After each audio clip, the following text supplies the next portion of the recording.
I'm Rosemary Kuyvenhoven, certified with the Michigan Nursery and Landscape Association for the past 11 years.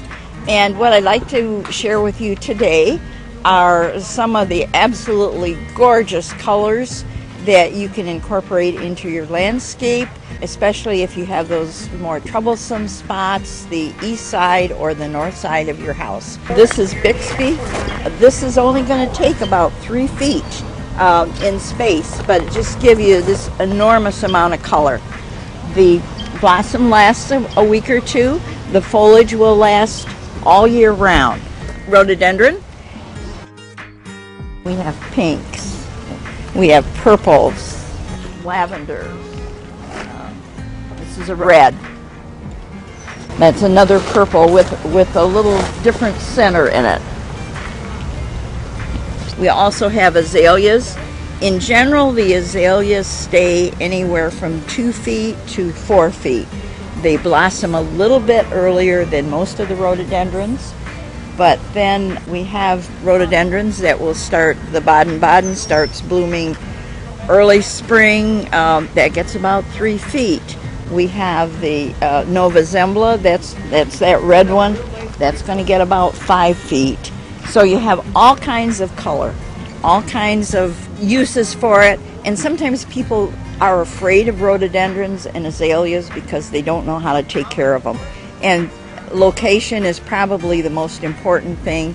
The east or north side of the house, where they're sheltered from the noonday sun and winter sun. Because they're an evergreen, plant them a little bit high, and like any of our other plants, we recommend that you make the hole twice as wide as the pot. Mix a third soil from the hole, a third compost cow manure, a third peat moss. And if you mix that on the sidewalk or in a wheelbarrow, then that gives you a nice, it's a good way to mix it, gives you a nice organic mix. Something that's really helpful to add to the soil. This is a root stimulator. It's a very mild fertilizer. The major component is to stimulate root growth. When your bloom is done, they begin to look dried up. They look a little ratty. It's really easy to remove the flowers.